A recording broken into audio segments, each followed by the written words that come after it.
Hey guys, and welcome to another episode of the Hooligan Chronicles. And I honestly don't even know where to start because I had this list of questions. I was prepared until I jumped on this call before the recording started, and there was talks about drugs and penetration and God knows what else. So I honestly don't even know where to start. I'm completely out of it. So I'm just gonna go on a limb and needless to say, I don't have to introduce the guest. It's obviously bodybuilding legend Lee Priest. It was And Kay's fault. It's Kay's fault. It's Kay's fault. And Apollon Drinking wine. She's drinking wine already. It's like she's drinking wine, he's drinking coffee, and I already was made fun of because I'm drinking this. So I finished my bottle, so I have no proof. It's nice to see you. It's nice to see you found your feminine side there. Very feminine side. This is coming from a guy that had his dick sucked by another guy. So okay. Hey, I was just going with the flow. That was it. Was it enjoyable? I think at the time it was. I finished in his mouth, so it must have been. and guess what? He swallowed. So somewhere in the world there is some guy who's actually got my DNA running through their system. Well, they say it's high protein, it's anabolic, so I don't see why not. And coming from the top 6 Olympia competitor, I see that it's only beneficial. I mean, I wouldn't People try might pay for that. People might pay for that. Listen, if we have new upcoming bodybuilders somewhere all of a sudden popping up, we know where it came from. Where he got his protein. If I start doing seminars and I just see a whole heap of young guys on their knees, like, I'll be like, what the fuck? Well, I'm going to go and start my first question with, obviously, ladies first. So, Karalina, the first question is for you. I mean, when I asked you to come on a podcast with Lee Priest, be honest, were you nervous, intimidated, which is very, very hard to imagine you being intimidated? I mean, you said yes right off the bat. But again, it's Lee Priest, so we don't know what the fuck's going to happen, in the next hour or so. How did you feel? And why the fuck did you agree? I mean, I was excited. The guy is smart, intelligent, funny. Like, there are so many things that I think he also sincere. So that's what I obviously like and respect. So why not? I mean, she lost me at intelligent. He said Lee Priest was coming on, not Lee Labrada or Lee Haney. He said Lee Priest. And he's intelligent. No. I you know what? I actually agree with you. I find that Lee's persona on social media is because obviously we talk, in private, and I do agree. I think Lee is very, very intelligent. People don't realize that he's very, very down to earth. In my opinion, one of the kindest, coolest guys I've met in the industry. He always replies to messages instantly as soon as he sees them. He's always respectful. He's always nice. And in terms of his personality, I believe that he is what you see is what you get. I mean, a lot of people think about what Lee's willing to say. And I think that that's, very, in fact, it's very inspirational because we could learn a lot from that. And Lee, I have a question for you. You posted a screenshot a day or two ago about a guy really, really, really insulting you. I mean, he fucking used every imaginable insult. And I consider myself, I trained myself. I used to have a very, very short fuse and I would explode instantly. I trained myself over the years to have a thick skin. But it's nowhere near yours. I mean, it's not even close. You take it with humor, you laugh at it. I found it to be very insulting, and I found it to be obviously very disrespectful. You laughed it off, and you basically put the screenshot for everybody to see. And why did you do it? Like, number one, I mean, sorry, let me rephrase this. How do you develop? Are you born like that things like that don't offend you and don't get under your skin? That's number one. And number two, why would you post it and basically not give the guy the publicity, because I think he looks like a dick doing it, but you basically saying to the world, well, fuck you, I don't give a shit. How did you get to that point? And I think I've always been that way growing up. Maybe it stems back to, like, you know, my father being gay and having the cousin that was a transsexual, and that I saw all people from all walks of life, so I accepted everybody. And then having them too, I'd get picked on about my father being gay. I'd just make jokes about it. So when I got into the bodybuilding, even when I was younger and I had a daughter, I'd get comments on boards. Oh, Lee, I'm fucking your daughter. I'm doing this, doing that. I'm like, well, I hope she fucks you good because I show her how to do it properly. So I just play into their stupid game. So it's like, it just makes me laugh to think. Like I've always said, I find it weird that people follow me, but then they send me abusive messages. And if they're funny, I just post them because I find it funny. But he was upset because I did a video about deodorant, you know, in the shopping centers, how one's 48 hours, 72 hours, and 96 hours. I'm like, who the fuck doesn't shower for like 72 hours? That's 3 days or 96 hours. I said, who doesn't shower? Then I went, oh, that's right. The Indians that collect all the trolleys, they fucking stink. And so I was just like, that's what set him off. He couldn't take a joke. And then people like, you're racist, Lee. I'm like, listen, I make jokes about all walks of life, people, races, religions. I said, people that know me know I joke around. People that really know me know I'm not racist. But if you want to think I'm racist, someone's like, you're racist. I said, yes, I am. So I can't waste my time here. I got to go get fitted for a new hood tomorrow. We've got a big cross burning on the weekend.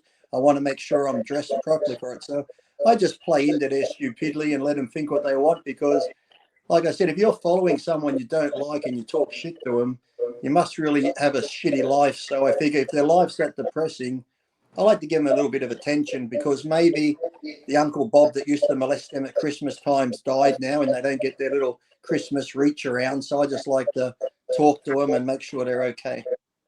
Do you think that, actually, no, I'll ask something else. I see, obviously, you know, I read quite a bit of your social media for the last couple of days. And of course, majority of people love you. They praise you. I know, like I said before in our first interview, a lot of people are asking about you. Did you come into Apollon Gym? And they want to see you. They want to meet you. So obviously there is love and respect for you. And obviously people see you as an icon of bodybuilding. And I think it's great because it's very much deserved.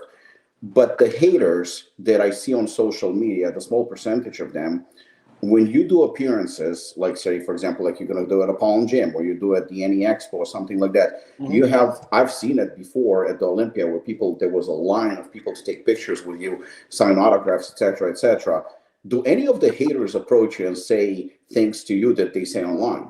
Ever? No, and I wish they would too, because I've always said to them, why don't you come say it to my face? And they're like, what, are you going to fight me? I said, no. I said, I'll just respect you more if you said it to my face. If that's how you feel, you can walk up to me and say, Lee, I think you're a fucking dickhead. I'm like, I don't care what you think of me, so at least say it to me. But now I've had ones where they threaten you. If I ever see you in person, I'll fucking punch you, you midget, you this, you that. I said, I'm not hard to find. When I go to seminars, when I go to appearances, it says Lee Priest will be here Saturday, Sunday, 9 a.m. to 5 p.m. I said, I'm not hard to find if you really want to get me. So, but none of them in the whole 30, 40 years have ever turned up in person. And I've always believed that your haters, they're your biggest fans deep down. So it's like, if you hate me that much, and it's like, why do you follow me? It's like, I always give them the opportunity. I'm like, okay, I'll go back and forth, but I'm like, you're boring me now. Either unfollow me or I'll just delete you because obviously you can't bring yourself around to deleting yourself off my account. You like to see what I'm doing. So I just picture them when I go block them. They must go to find my account. And they're like, fuck, I can't. He's gone. What am I going to do? It's like they must go into panic mode. All right, Karalina, you obviously at Apollon on a daily basis. How is the reaction at the gym to Lee coming to the All-Star seminar? Do you see like it's getting a lot of attention and people anticipating his arrival and participation at the seminar? Oh, 100%. I mean, Apollon, when it comes to Apollon, it's also not commercial gym, right? So the people that we have at Apollon, they come there for a reason. And a lot of people are super excited to see Lee. And I haven't heard any bad said about him at all, like zero. They super excited, like, oh, he's gonna be there, like a badass comment and this and that. Like they all super excited. Okay. I even wear my Superman suit. I'm getting a new Superman suit made with all the muscles in it, so I might even wear my Superman suit to the seminar. In between, I'm gonna, obviously some of the questions are gonna come from me. Some of the questions are gonna come from people that DM'd me. I'm gonna try to mix it up as much as I can. I'm gonna try to make it move swiftly. Lee, this question is for you. On a cycle with D-bol and testipinate, what's the best ideal for PCT? See, I never, and this is God's given truth, I never did PCT. Once my cycle was over, I couldn't wait to stop taking injections or anything. So I never did like Clomid. I never did HCG, or was it HCG and that. Once I finished my steroid cycle, that was it. I never went on to a PCT cycle, and everything came working back normal. So I never worried about it. So once I was finished with the drug cycle, I'm not taking any more pills or injections. So I never did PCT after any of them. Okay. Karalina, this is a question for you. So the question is, are you running a hardcore supplement brand, and you are training at one of the best hardcore gyms in the country, but you're coming from a dancing background and very, very far from the sport of bodybuilding? Do you feel comfortable being surrounded by professional athletes, bodybuilders, fighters, powerlifters? How do you feel being around completely different people than you used to? I mean, number one, hardcore is the mentality. It has nothing to do with the sport. I come from Eastern Europe, and I can tell you that ballet is much more hard sport, much more hardcore than any other sports that you ever seen. So the people who are saying that, they don't understand the hard work and the everything that ballet dancers go through. So if they go and try it, I mean, then we'll talk. So I feel completely fine. Back in the days, we had no ACs. I trained 6 hours a day, every single day. And then after that, I went and trained more. So that's a lifestyle. Hardcore is a lifestyle. It's a mindset. It got nothing to do with the metal weights, not metal weights, whatever that is. You go in a shitty spot and you don't even have to go anywhere. You're going to stay in your garage and you can make the most hardcore workout or whatever you want to call it any better than any other gyms surrounded you. So that's why I sometimes get those questions asked. Oh, ballet, this and that. I'm like, yes, ballet, this and that, but it's not that easy. It's as hardcore as it gets. So haven't you seen their toes and their toes bleed and all that sort of stuff? Yeah, and then I told that story numerous of times. When I just came to Apollon, everybody's dieting, but all they doing, they eating. I'm like, crap, why they all the time eat? He's like, they're on a diet. I'm like, it's not fucking diet. Sorry, I was on a diet. I did not eat at all. All they do is eat. It's not like only we didn't eat. We did not drink. So when we trained and we did classical ballet, you were not allowed to drink. You were not allowed to sip on water. No ACs. So that doesn't surprise me at all. Yeah, these people need to go watch Black Swan and shut the fuck up. Damn. Well, a friend of mine actually asked me a question that was a question for both of you. I found it to be a great setup. So the question is for both of you. Either one of you can go first. So the question goes to Lee Priest. Was famously married to some muscular women, Kathy LaFrancois, Adela Garcia, and he is known to be around muscular women. Yeah, they had big clits. Move on. Karalina, on the other hand, wasn't really around muscular men prior to her involvement and running Apollon Nutrition and Apollon Gym. Do you two find each other attractive? Yeah. Honestly, to me, it has nothing to do. The biggest muscle is here, so I do find him attractive. Yes. Okay. Yeah, I've always been the same, because a lot of the girls I even dated weren't into training, and people think, oh, you're a bodybuilder, you're going to like fitness figure girls and stuff like that. No, they're fucking nuts, or the fucking fake titties and fake lips. They're fucking nutcases. Those figure. No, it's not. I know you train hard girls, but you're fucking nuts. But I always just prefer a normal type girl who just, she might train a little bit, but it's not her life. She might, well, my wife, she never goes to the gym. She drinks a bottle of tequila every night on the weekend. She smokes. Like, she's a total opposite of me. So it's like, I don't really. And the people think, like, when she met me, she's like, I thought you'd like a fitness girl with the big tits. I'm like, I've never been a tit man. It's like, to me, the breasts are just decoration. It's all about the vagina and the ass. Who cares about the fucking tits? It's like, that's like a Christmas tree. The decorations on a Christmas tree. Who gives a fuck? It's like the presents underneath is what you go for. That's like when they say you bodybuilders have small balls. It's like, the balls don't do anything. If I have sex, it's the shaft that does the job. I'm not trying to shove my balls in your vagina. They're just decoration. Who cares about the balls if you've got small balls or not? So it's like, no, so I just, I don't, like I said, my sister used to do ballet, and I used to go to the ballet and watch her do it. And yes, I used to perv on the ballet dancers. All right, I guess that answers the questions. They're very flexible. They're very flexible. The Masters Olympia. I mean, clearly you qualify as a Masters competitor, and if you would have entered, chances are that you would have done very well. Regardless of your situation with IFBB Pro League, it got a lot of criticism. Masters Olympia got a lot of criticism for the prize money. And I actually looked it up myself because I typically don't give a shit, but I looked it up. And the first place is $20,000, which I guess it's some kind of money. But the rest of the placings are basically getting less money that it will cost them to get to Romania, spend money on food and drugs and coaches and whatnot. Do you feel like, this question is for me, do you feel like in terms of that, yes, the Olympia prize money seems to be huge, I mean, in comparison, but I mean, you cannot live only from the Olympia or the Arnold Classic. Clearly you have to make a living, and we're not talking about the supplement contracts and et cetera, because those are also very iffy. But it seems like the prize money is laughable. I mean, even to me, I don't like to criticize, but that is, to me, is a slap in the face. And I totally understand it's a business and it depends on sponsorship, it depends on a lot of things. And perhaps the promoters are not, making enough money and whatnot. But regardless of the fact, to get ready for a bodybuilding show, I know it costs thousands and thousands of dollars. And if you're calling yourself a professional, that means you're making money from your profession. And if your profession is bodybuilding, then you're a fucking bum because you're making no money. You have to go and do something else. I do know probably your reaction to this, and I suspect I know what your answer is going to be, but I still would like to give you the stage and basically to speak your mind about the situation.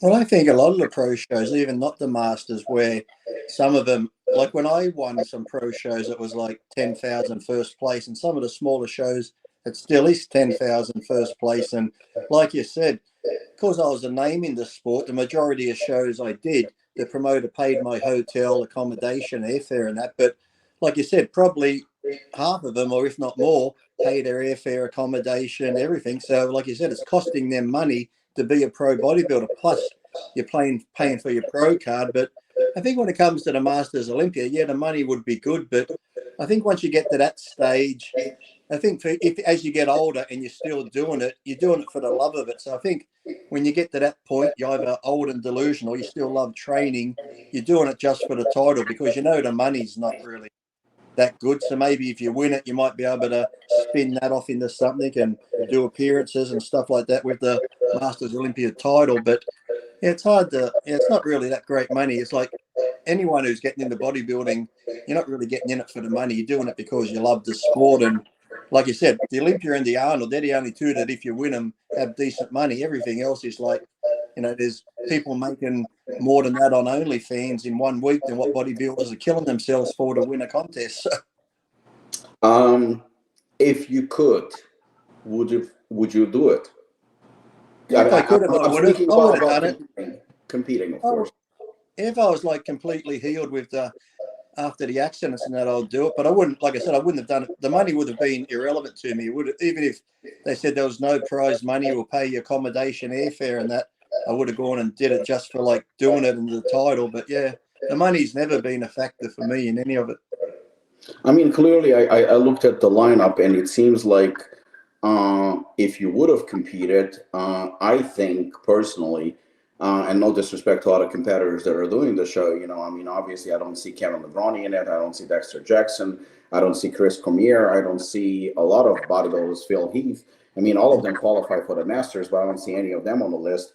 And from what I see, the list is, again, no disrespect, but I mean, if we are comparing to the Prime, it's average at best. I mean, clearly you would have done, in my opinion, based on your past accomplishments, you would have done very well. So is it something that would be nice to finish your career officially?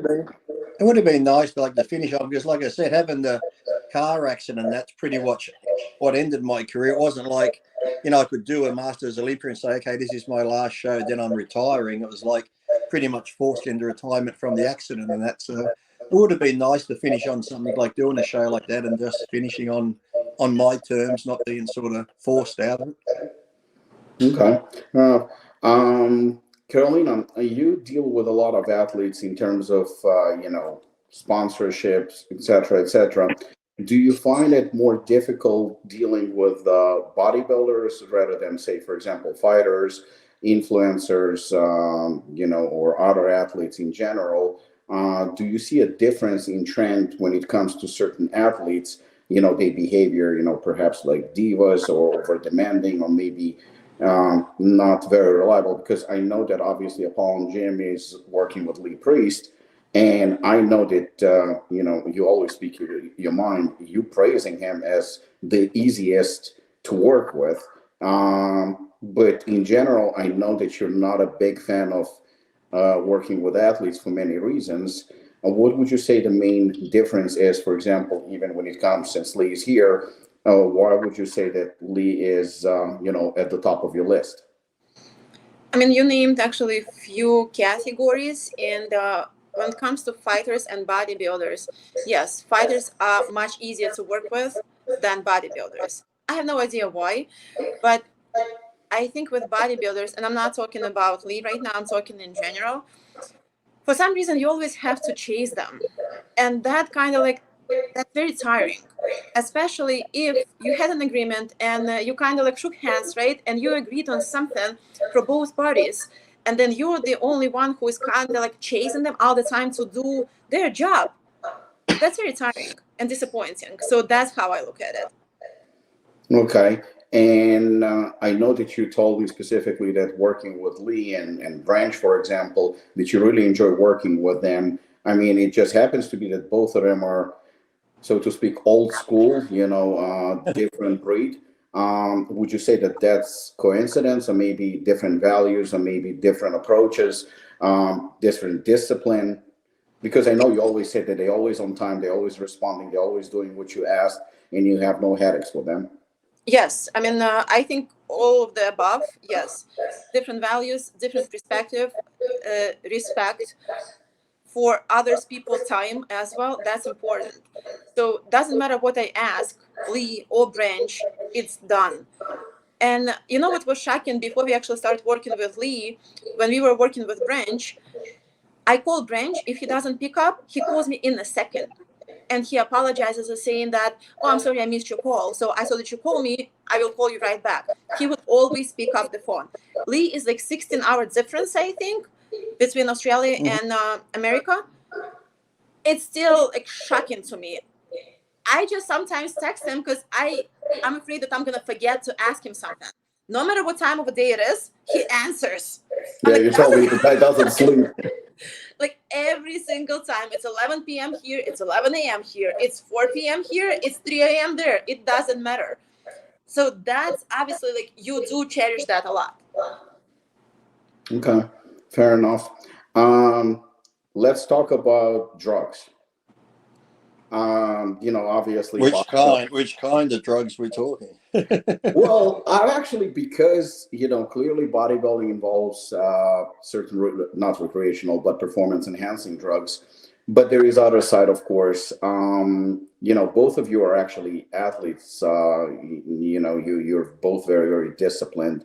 And, you have to eat around the clock, especially if you compete, especially if you perform. The routines are obviously, you have a set routine of how you do things. But in terms of fun, recreational drugs such as smoking pot, ecstasy, and other drugs, they obviously very, very much part of our culture, so to speak. Is it something that either one of you, or both of you, played with a little bit or incorporated when you would have maybe time off? And how do you look at it in terms of athletes and drugs? Like there should be a certain not criteria, but certain time where you can have a little bit more fun, or do you stay disciplined around the clock and those types of drugs are completely off limits? Well, it's like if you're a professional athlete and you're competing all the time, the recreational things, to me, it's like, see, I never drank, I never did drugs for my whole bodybuilding career. It wasn't until probably early 40s I first tried cocaine and MDMA and stuff like that. And you could think I'm lucky, I guess, in a sense, because I don't have an addictive personality where I could have got fucked up on coke one weekend, but then I might not use it for 6-7 months. It's just like, okay, I did it, I had fun.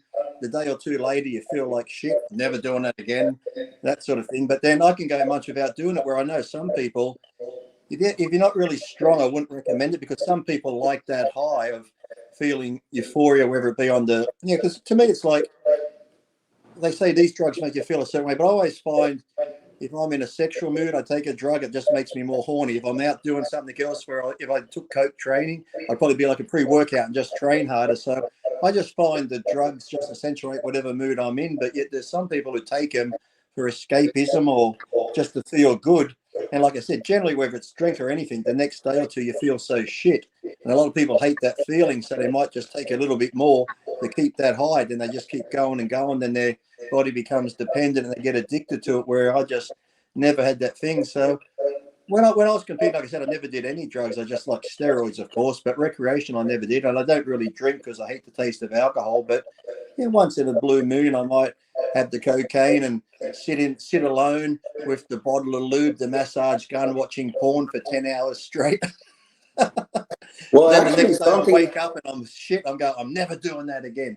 I'm a fucking loser. Stop doing that, Lee. It's fucking no good. And then like a month or two later, I'm like, what can I do tonight? I got a few spare hours.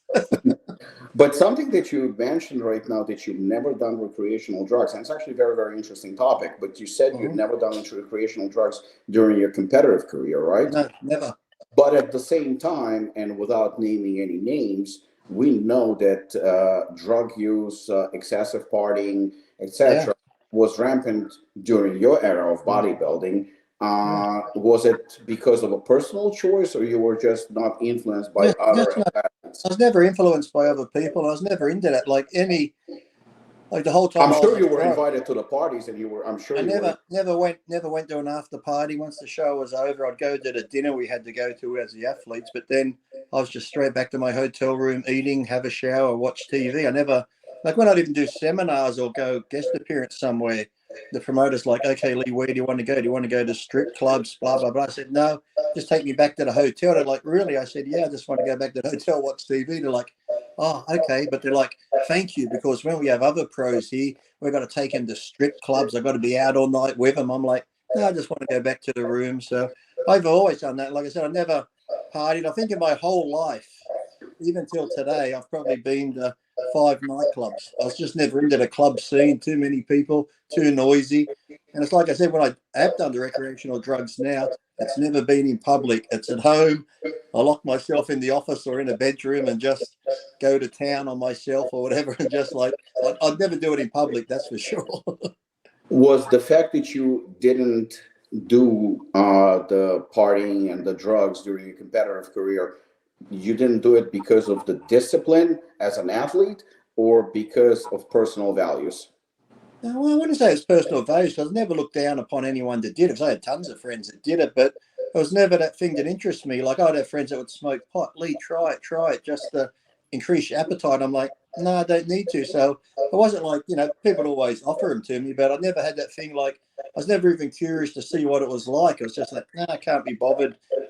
It just didn't interest me. Okay. Like I said, when I was in I think it was like before the universe, 2000, around 30, 41, 42, before the universe, had an ex-girlfriend that introduced me to cocaine. And then it was like, you get on the cocaine, you have the wildest, dirty fucking sex like in the pornos. Well, in your mind, you think it's like in the pornos. I'd hate to see a video of it. Probably looks nothing like it. But so it was like, well, that was fun. That sort of whatever feeling you have, and it just makes it worse and shit, or accentuates it, makes it feel better. So, yeah, but then, like I said, I just go through stages where I'm just not interested in it. It's just like, it doesn't faze me. See, okay. Same question. Obviously competitor, obviously athlete, obviously dancer, obviously disciplined. Recreational drugs. Something Oh, no, that I see someone at my door. Keep yeah, go going. ahead. Something that you open to it, or you very much against? I mean, when I was dancing, number one, I've never tried it. So up until today, I had no idea how weed smells like until I came to United States. And when I was walking down New York City, that smell would give me a headache, and I had no idea what it was. So I just hated the smell, but I didn't know what it was. Back then, at least in my circle, we had no drugs. So all I saw, like cocaine or whatever that was, it was only in the movies. So probably the biggest drug, I mean, I think up until today, actually, like you come also from Eastern Europe, a lot of people do drink. They don't do drugs, but they drink a lot. So I think that was kind of like the pace that a lot of people were going with. But again, if you do train a lot, and if that's your goal, if that's your lifestyle, you will not be able to. No matter how people like will tell you that it will help you, this and that, you won't be able to do what you need to do if you're going to be doing that on a daily basis. And I completely agree with Lee also. A lot of people are doing it for the feeling, but then it's never enough, right? So that's why they increase the dosage. That's why they go on a harder liquor, whatever that is. I mean, I do not know. They mix it all. And unfortunately, in my life, I had a friend who did go that route, and she mixed both alcohol and drugs. And coming back from the club, she was in the car with two other people, and they got into the accident. It was completely their fault, so they killed the person. Her life changed after that, so now it's completely different, but it tells you what it can do for you. And if somebody wants to do it, like Lee said, at their house, when nobody's there, not in public, listen, I'm no judgment to anyone, but in public places where kids are, where people can see you, and especially when it can cause somebody else's life, I mean, I'm very against it.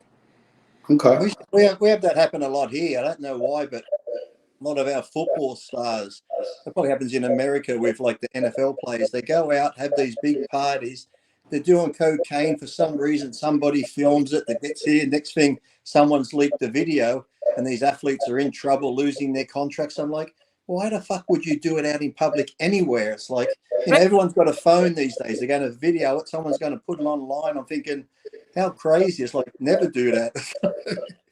Yeah. I have a question that came in, and again, either one of you can start. One regret that either could take back.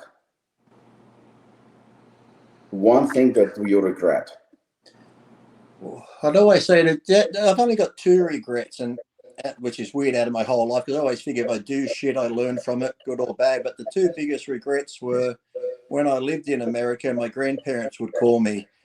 I think I might have mentioned it before. They always want to talk to me about my bodybuilding, and I hated talking about bodybuilding, so I put the girlfriend on. But now they've passed away, I always think back, fuck, if they could call now, you'd love to talk to them, because all those times I said I can't be bothered talking to them.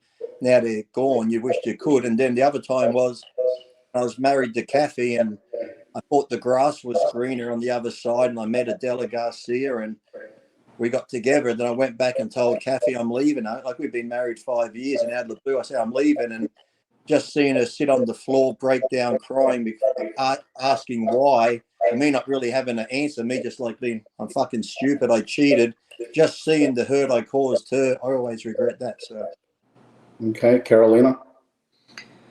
That's what I say all the time, and to Europe, probably like on a daily basis. I mean, talking to your loved ones, especially being in this country and not able, like I had my two grandparents passed also while I was here, so I didn't get a chance to go. I didn't get a chance to go and say goodbye. So that's obviously something that is inside of me, and that brings me to that level that I can get emotional. I do have one grandma alive still. She's still in Belarus, so I try to talk to her as much as I can. And even though she has dementia and she doesn't remember a lot of stuff, but I learned from it. It doesn't make it any better for me. But I think it's all the same with the parents, right? Sometimes when you're like a teenager kid, and even like when you're growing up, like when your mom calls you or when your dad calls, you're like, oh, I'll call them back. Oh, that's okay. So I have more important things to do. I gotta do my job. I want to watch TV, blah, blah, blah, whatever that is. And then something like that happens and you realize that nothing is more important than that was. So that's obviously something that I do regret. And that's why I think I might have mentioned it last time, that if you have loved ones who are still there, friends, family, mum and dad, you should text them every day. Just say, hi, I love you, thinking of you, because I think I mentioned that we sit on our phones. I do it like that idiot that wrote to me. I'll argue back and forth with him, sending all these messages to people I don't know, talking shit. But the people who you really care about, you never send them one message sometimes in a week. But I'll argue with people who I don't even know. So it's like, it's crazy. Because I think in our head also psychologically, it's kind of like by default, right? But if you actually don't say that, like in your head, it's by default. But in their head, obviously, there is no communication. I know. It's like you think, oh, they know I love them. Yeah. And then also, too, in your head, for some reason, we're guilty of it, even though it's not true, that they're always going to be there. They're going to be there all the time when I need them. But like I said, things can happen, and the next day they could be gone. So. Yep.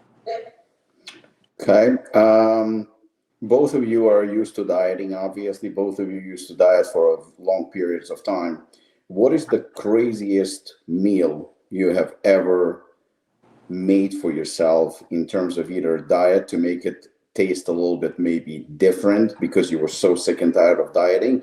Or perhaps what is the weirdest meal you've ever had, or the biggest cheat meal? Something that comes to mind, something that you've done in your diet that is definitely would be a little bit extreme or outrageous to a normal human being. I mean, I do not know what normal human being is. So, like, normal, boring. Yeah, boring. What is normal? Oh, boring. So what's the craziest shit you ever ate? I mean, whatever. When I needed to lose weight all the time. So it was no time when I didn't need to lose weight. So constantly on a program, I need to lose weight. So I would go from one diet to another. And back then we had no nutritionists, we have no supplements, we had nothing. We had no internet. So whatever you can find in a book, it can be called Japanese diet. And I'll go on a Japanese diet for 13 days. By that Japanese diet, all you can do just like drink espresso, like 1 shot of espresso, and then like, I do not know, 2 crackers a day. And then you go like buy another diet, and that's like an apple diet. And I would just eat apples for 7 days straight, nothing else. And then you go on another diet, and that was like kind of like Kremlin diet, whatever that was. So Kremlin diet? Yeah. I'm scared to ask what the fuck that is. Don't feed them after dark. It was super popular. We had books where you can actually like mark things up. So certain foods would have like different values and different numbers. So you cannot exceed a certain number, but you only pretty much can eat proteins. But by protein, I mean like sausages, whatever that is. So it doesn't have carbs. You can eat that all. So I tried that. Like Atkins, like keto Atkins kind of. Pretty much, but it will still allow you to eat certain, if let's say tomato is like 5, right, and you eat all zeros, so you can eat tomato, even though if it's not healthy, you can eat cake. It doesn't matter unless you don't exceed that number. I think that's like I see here when people do the Jenny Craig diet. It's like that, points like that. You get so many points. You can eat whatever you want as long as you don't go over those points. But I never had any crazy diets or crazy cheats. I'd say the craziest thing I ever ate might have been a pussy with a cock going in at the same time, but I don't think that's got many calories in it. 0 calories. That explains why you were shredded. Exactly. So we're at about 40-minute mark, and I know that people are going to crucify me if I don't go to the sex questions, because number one, that's Lee, and number two, I mean, everybody loves Kay and expects her to be this goody girl. He's talking about sex, and now my friend at the gym this morning, because this come up, because he told me he's a disability worker, right? And I figured, nothing against disabled people at all, but I just said, imagine if you had a disabled... And here's your imagination comes up. Mum was trying to call me. I had to decline. like it's like I was thinking now, you know, you're out in public sometimes and you get really horny, and if you're with your girlfriend or something and you tried to finger or try get, you know, do whatever, people are going to notice. And my friend just brought up that he has a person he helps, a disability worker that has a colostomy bag. You know how to have the bag on the side here with that the food. I said, now imagine if you were gay or you just like anal sex. Yeah, this is where my mind goes. As soon as he told me he helped someone in a wheelchair with a bag, I said, now look, if this was the wheelchair, my chair, right, and I'm just pushing my person around, going through the shopping centre, and like you're feeling horny, right? You just stand beside them, right? And as you're standing beside them like this, you're like, how you going? You just lift their T-shirt up, unplug the bag, and stick your cock in. You could stand there just doing this, fucking the hole. It's just like anal sex. You just unplug the bag, and you're just having sex with them. Like, nothing to see here, people. And when you're finished, just put the bag back in and push him around the shopping centre again. Is this not the... Look, see, people think disability is no good, but I think this is a great thing, isn't it? Just make sure you have a white tube on that back. Yes, oh. and have some baby wipes in case there's a mess. That's all. But you clean your mess. Am I the only one that's ever thought of this, or what? Oh, not anymore. Okay. I feel I'm starting a revolution here. So when I see all these people dating people in wheelchairs, I'll be like, he's fucking them in public. You don't know what's fucking going on. Okay, so... but it's like having anal sex without actually going in the ass. And that's another thing I got to pick with Kay, because she's on here, women, because women always say childbirth is the most painful thing. And I've brought this up, and now I've got a lady here I can ask the question. They say childbirth is the most painful thing, but then I'm like, you say that, but then I see women have another baby. They have a third baby.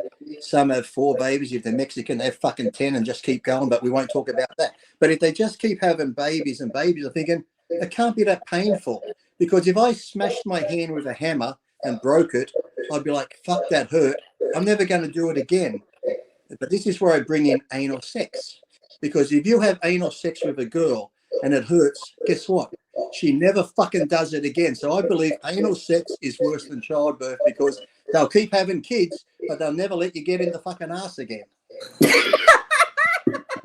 there the tube comes in. It's a saver. Okay. So I think it's true, isn't it? How many times have you been with a girl, let's have anal sex? No, it hurts.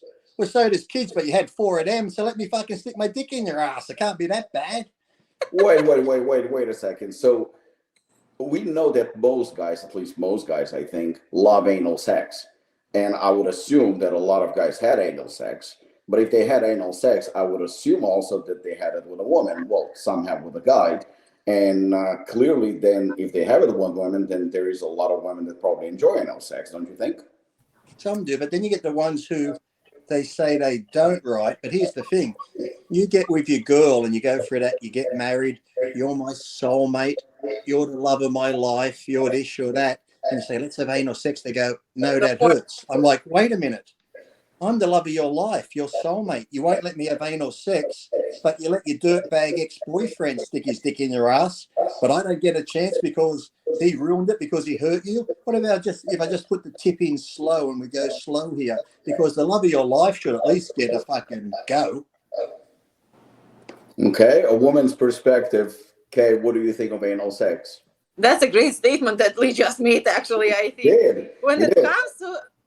That's another actually topic of a conversation when it comes to relationship, before and after marriage or official or whatever, right? Because before you could have done whatever and both of you seemed enjoying it, but then after, sorry, but no. I mean, wait a second. Now I have to ask you. So right now you are not married. Well, I'm not married. As far as I know, you're not married. So what you're saying is that you're fun in bed, that you're good. So if you were to get married, would that change? Oh, hell to the no. I'll divorce on the next day. I'm going to back up Kay on this.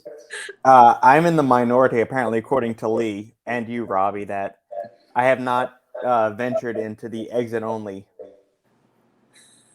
Well, I can say, just from experience, that my wife once put a strap-on, right? we were fucked up. I said, okay, honey, if that's what you want, I'll do it. Because, you know, I've done her in the ass. So I figure fair's fair, right? So I'm bent over the bed, got the pillow.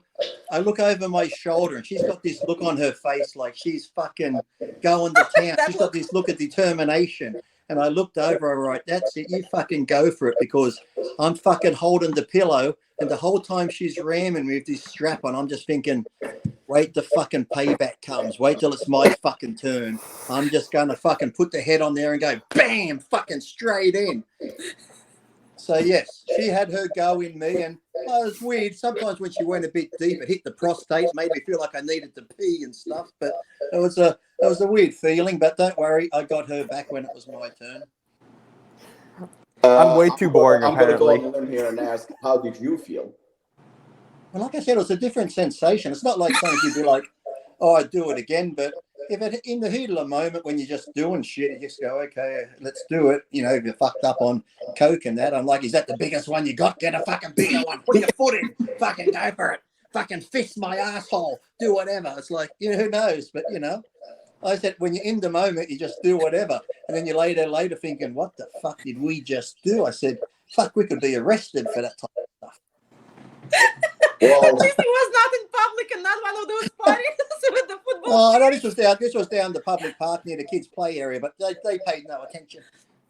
I feel like you know what, Robert? I feel like the first 40 minutes you can just delete because they clearly don't even exist. I mean, there is no point in this. And, you know, I feel like I need to raise the bar a little bit, but where the fuck do I go with this? So I'm just going to go and ask. What is the most, in your opinion, which clearly majority of people here are freaks, what is the most, in your mind, taboo or dirtiest or, you know, unconventional thing you have ever done sexually? Something that sticks in mind. This is where I see. Look, I said, being a bodybuilder, when you're training, you never set limits. And when it comes to sex, I say, never set limits. Never say never. Try it. If you don't like it, whatever. But I'm very open, experiment to anything. So it's like something that sticks in your mind that you think that even by Lee's standards, you push the limit, in your opinion. Oh, here we go. Here we've got one. I was with the girlfriend, the one I did coke with, right? So we're at the hotel room. We've done coke. We're doing stuff. And I say, let me go down on you. She's like, I can't. I got my period. I'm like, I don't care. It's just blood. Who cares? So she's like, okay, I'll go down there. And when I get down there, she's got the tampon in. I'm like, oh, there's a bit of string there. So I grab the string in my teeth and pull it out. And then I go back up with the tampon in my mouth and I start kissing her. I start kissing her and we're passing the tampon back and forth. A full one, full of blood, while we're kissing. And then I take it out of her mouth. I squeeze the blood out of the tampon on her nipples and I lick it off. I feel like a virgin. And there was another one. I had a girlfriend. She wanted anal sex. She actually wanted it. So she goes, let me go get one of those douche things, you know, to clean your ass out first. So she gets it, does it, and says, you got to wait 20 minutes. I'm like, fucking 20 minutes. I'm ready to go now. I'm like, come on, it's fucking 5 minutes. Fuck it. I said, get in the shower. So we get in the shower. I start doing her in the ass, and all of a sudden shit starts coming out. But because you're in the moment, I'm like a pig in mud. I'm fucking a hard, shit's going everywhere, on the wall, on the shower curtain. I don't give a fuck. I'm like, this is fucking great. Fucking shit's going everywhere. As soon as I fucking shot my load, I'm like, oh, this is fucking disgusting. Who the fuck? What the fuck? But while I was in the moment, it was great. But as soon as I come and then the smell hit me, the shit everywhere, I'm like, I know I got to clean this fucking shit up. But there's two stories. Try and top them.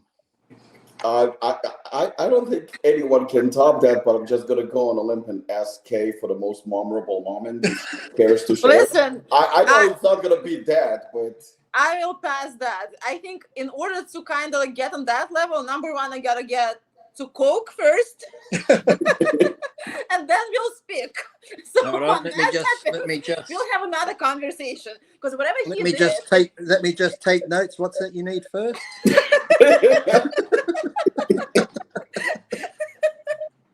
Hey, Rob, It's get this list obscenely down for when clear. I come over. Get this list down, will you? It's obscenely clear that I have lived way too mundane of a lifestyle. You lived a That's all I sheltered need to life, say. haven't you? Robert is going to go to his wife tonight and he's going to say, honey, I'm a virgin. It's official. I have no idea how the kid happened. He's going to say, No, honey, I want to do you in the ass, honey, but don't worry, I got a strap on. You can do me too. Fair's fair. No. There's an exit only sign. There's an exit only Come sign. on. You got to live a little. Come on. Oh Right. my god! I Carolina. will send it tonight though. Oh my God. I I don't want to think be they're said. like some of the memorable ones. I've had things where I've put things in there before, like I've put like peanut M&Ms up there, but you got to count them to make sure you get them all out. Because like, if I put 20 in, you got to make sure you get 20 out. Otherwise, you're going to have to stand it there and hit her in the back of the head like a fucking Pez dispenser for her to spit the fucking M&Ms out. And the thing was, though, they say they don't melt in your hand. They melt in your mouth. They also melt in the vagina because after I had sex, when I pulled the M&Ms out, my fucking cock comes out of the vagina. It looks like the fucking rainbow fucking pride flag. Fucking colours all over it. That's like... I could have used my fucking cock for the Mardi Gras symbol because it was like a rainbow. It was like fucking... Hey, Marty, as a New Orleanian native, Mardi Gras has nothing to do with all of that. I know, but they're incorporating it, though. They're incorporating it. Oh, I guess I've done that. I've put deodorant in there. Once I put this little deodorant up there and I'm having sex and it went sideways, I'm like, fucking, I'm trying to put my fingers in to fish it out. It's going this way. She's like, I might have to go to the hospital. I said, you're not going to the fucking hospital. Just sit on the fucking counter and relax. Just relax. Pretend I'm doing a fucking pap smear test. I'm your gynecologist. Just don't contract those muscles while I try and get the deodorant out. I don't even know why you put the other end in there, but okay. I mean, hey, look, I went through a stage where anything that was around went in there, where my mates would come over to my place and they'd pick up the TV remote and go, Lee, has this? I'd be like, oh. Like, handles of spatulas. I used to have like a set of samurai swords like this. Yes, samurai sword. You know? If DEA ever came to Lee Priest's house to look for steroids, they would never find them because he would stash them in a vagina. Exactly. All right, Karalina. It's amazing what that thing can hold. It has a baby in there. You can pack that thing full of probably a few months worth of roids if you needed to. All right, I'm gonna try. Karalina, what's your most memorable or exciting by your standards? Nothing, Rob. Like after that, I felt like nothing was exciting in my life up until this moment. Yeah. Well, she was just happy when the guy. She was just happy when the guy found the G-spot. Yeah, I mean, whatever you do, I think with your loved ones, and there is always another level to it. So I just heard there is complete another level, whatever is there. So I gotta step up my game. Kay was thinking back. She's like, "Ooh, I'm crazy and wild." Now she's like, "Oh fuck, I'm a nun." Looking up a nun. If you have a nun's outfit, she said loved ones, not loved ones. Right. So that's multiple. So I'm gonna go to that. I'm gonna start with Karalina, and I'm gonna ask this question. Obviously, we're gonna ask Lee as well, but I'm gonna start with Kay. Kay, what are your views about threesomes and orgies? As long as everybody is enjoying them, like who cares? So it's a yes. I mean, obviously it's a yes if everybody is in the party is for it. So nothing needs to be forced when it comes to sexual games, sexual experiences, whatever that is, like adults games, whatever you call them. If no one is hurt, if it's not against desires of other people, no kids involved. So whatever it is, I go for it. You're open to it. Okay. Lee, should I even ask you this question? No. Did you hear the I agree. Look, I've done threesomes a lot with either two guys and a girl or two girls and a guy. And one of them was the ex-wife and the new girlfriend. And this is the weirdest thing when, I won't say who it was, you can probably gather now.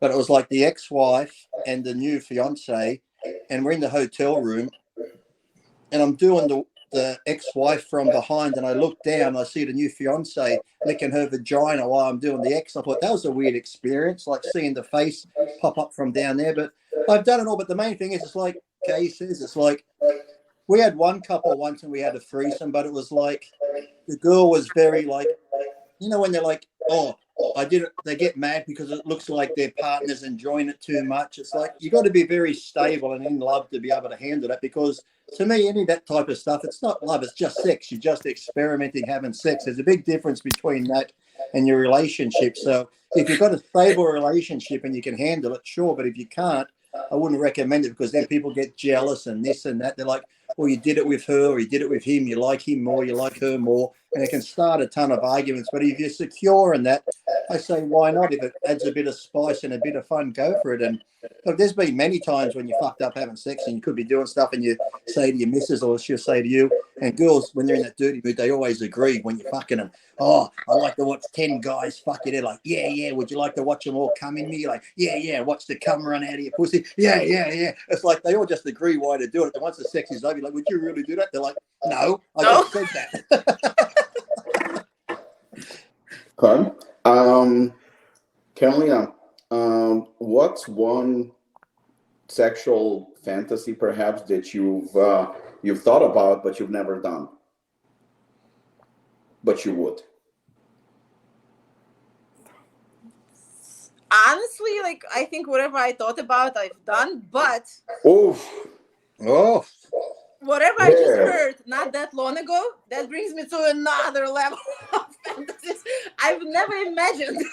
Her I mind, don't know. You her like your perfume a little bit too much to stick it in your vagina. I don't think.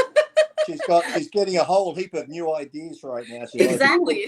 So it doesn't matter. It's just the ideas right now. But again, like, whatever I thought about, I talk to the partner that I'm with. If we both for it, like, we'll go for it. That's it. I would rather do it and not enjoy it than not do it and then regret it. Okay, Lee, I mean, again, should I even ask? Have you ever done anything? That's Is there anything left? See, that's weird, because my wife used to say to me, what's my biggest fantasy? And I'm like, I don't have one. It's like, I'm just one of those, we start having sex, and if you're messed up a bit on recreational stuff, it just goes forever. But I'm just one of those, when you're doing stuff, you just start doing it in the moment. I never like to plan things out like, well, let's do this or you want to do that. It's like if you're at a party and something happened, or you think, let's have a threesome. I find even if you're thinking about having one and you're looking for that person, it almost feels forced. It's always best if it just happens where you could be somewhere and you get on good with someone, and then they come home with you, then it just happens. But rather planning it, and when I feel like it's forced like that, you got to plan it, it's just not as enjoyable. Just if it happens in the spare of the moment. That's like sexual things I've done, putting things here, doing things. I never plan ahead to do that. It just happens in the moment, sort of thing. So. In a married or committed relationship, question is for both of you. In a married or committed relationship, what is your opinion about open sexual relationship where you're allowed to fuck other people? If it suits both of the people, I mean, when it comes to the relationships, I don't think there is like barriers, right? So like, it's just like two people, or if it's a 3 people in relationship, there are like some people that have like 4 people in relationship, and it's just the nature of this day's life, right? Some people choose not to see it and kind of like say it doesn't exist, but it does exist. And if it's good for those people who participate in those kind of relationships, great. Like, it has nothing to do with me, right? If it suits them, if they're happy, everybody's having fun, and whatever that is, go for it. What are your personal views about open sexual relationship? If you married or you have a boyfriend, you're in a relationship, for example, and instead of him or you going behind each other's backs, but he comes to you and he goes, honey, you know what? I met this girl. I really would like to fuck her. Now he tells you he doesn't cheat on you. He doesn't go behind your back. Would you give him a green light? Yeah, honey, go enjoy her. Fuck the shit out of her. Come back to me. As long as I'm there. As long as I can watch on video. I'm gonna be left alone. And I watch on. Look at Robert's face. Yeah, go no. Yeah, that's the thing too. It's like, as long as I know, I've heard people do this, and like I said, we've had similar things where, as long as your partner knows you're not doing it behind their back or you're not like sneaking off and doing it. But then also it comes back to how secure you are and how in love you are, because sometimes whoever brings it up, you're automatically going to feel, why does he or why does she want to sleep with somebody else? What is it that I'm not providing? And half the time, it's got nothing to do with that. It's just like you said, maybe it's just some excitement, a spice of life. Like I said, your partner probably loves you to death. You're all they think about. But this is just something that pretty much, like you said, it's just sex. There's no feeling involved. It's just sex. It's just having fun doing that. But like I said, some people try and think too deep, like, well, I mustn't be satisfied and they need someone else to satisfy them and stuff like that, when that's not the case at all. So, but again, if you're doing those sort of things, you've got to really be secure with your partner and have that trust and be able to talk about anything. Whereas, like I said, if you start hiding stuff or not telling your true feelings, then that's going to lead to problems. Okay, I mean that's a fair question, fair answer. But it all comes down to trust. So like whatever they tell you, you have to, like, you need to be on that stage of relationship that you need to believe, right? People can tell you whatever, but it doesn't mean that you have to believe them. Because there are a lot of, obviously, people, they lie, and they do lie all the time. And they're trying to obviously manipulate you, and it just happens. So it does happen a lot in the relationship as well. So yes, it's 100% about security and trust. And it's like the funny thing is, like you said about the lying too, sometimes people think they'll lie not to hurt the other person, but when the person finds out you lied, that hurts way worse than actually telling them the truth. So your best bet is always to be truthful no matter what, in any circumstances, because the lie and distrust, once you've lied, it's hard to get trust back. And also too, the lie hurts way more than the truth generally. So just be truthful. Okay. When we did the first interview with Lee, one of the topics, obviously, that got the most attention was the fact that he got a blowjob from another guy, and you people obviously made some comments saying that Lee is bisexual, which I mean, you could have an opinion about it. Clearly, he never stated he's bisexual. Clearly, he never stated that he likes other men or anything like that. All he said during the interview is that he got a blowjob from another guy, which came to us as a surprise, but he clearly finished it, and I quote, in his mouth. Karalina, do you think that qualifies Lee as bisexual or gay, or do you think he was in a moment? I would like a woman's perspective on this. I mean, clearly speaking to him, it was in the moment. So he is the only one who can answer if he is bisexual or not. In order to be bisexual, you have to be attracted to men in general, both women and men, right? So I don't think that's the case. But again, who am I to judge? And by a lot of studies, listen, a lot of humans are bisexual. If I was bisexual, I'd say, look, I'm bisexual. I like guys. But like I said, that happened. And ever since it's happened, I never thought about it again. I never thought, oh, I'd like to go with this guy. I never looked at a guy thinking, oh, I'd like to be with him. But like I said, so I guess that doesn't make me bi. I'm sure if I thought about men, I thought, oh, I'd like to be with him. I'd like to do it again. If you're thinking that way, I guess you'd have those bi tendencies. But I'm like, if I was at a party again and that same thing happened again, it wouldn't freak me out. But it's not like I'd go looking for it. But if it happened in the spur of the moment, it happens. I'm like that with anything. If it happens, it happens. But it's not like I'm going out, oh, honey, let's go to a gay club just so we can find a bi guy and he can suck my dick again. It's like that sort of thing. So, no. But if I was bi or that, I think that answers pretty much the question, because I think, like I said, I when I talk to somebody, always what they say, I don't like to assume things. I hate assuming things, and I hate when I say something and people assume. And I say it all the time, don't fucking assume. If you misunderstand what I'm saying, then just fucking ask me. I'll be more than happy to answer any question that you have. Yeah. But don't assume, because assumption, sometimes it leads to misunderstanding, and misunderstanding might lead to certain other steps that I think it can escalate to things that I'm not very fond of. To give Lee a bit of a fair play, Kay, have you ever had fun with another female? And if yes, are you bisexual? I'm not bisexual. I definitely like clearly, I don't think again, if you think of that, I'm never looked forward to have sex with a girl and be with a girl. So that was never my thoughts. But have you ever experimented with another woman in a moment or something like that? I have. So are you bisexual? I'm not. Okay. I mean, It's at just that, least like, it's just that, like, you know, in the locker room, you're getting changed, a little bit of finger popping before the workout, and off you go. Yeah, And it went in a completely different direction. but what it makes you just happened. bisexual? What makes you bisexual is when you're attracted to both male and females. Correct. So that's what I'm saying. So I'm not attracted to women, right? So I'm not bisexual. So when it comes to, I think like a lot of studies that I actually read about it, there are a lot of studies stated that we all as humans are bisexual. Some of people are actually trying to Robert, block that, including you.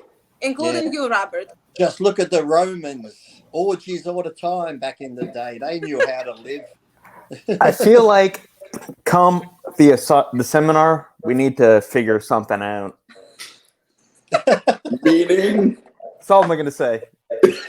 You mean Robbie's going to be on here after the seminar in a month's time and go, well, Lee's right, you know, I had a guy suck my cock and I'm not bisexual and it just happened. Well, Lee, you need to bring some special powders. I will bring the bourbon, and then we'll see what happens after that. Okay.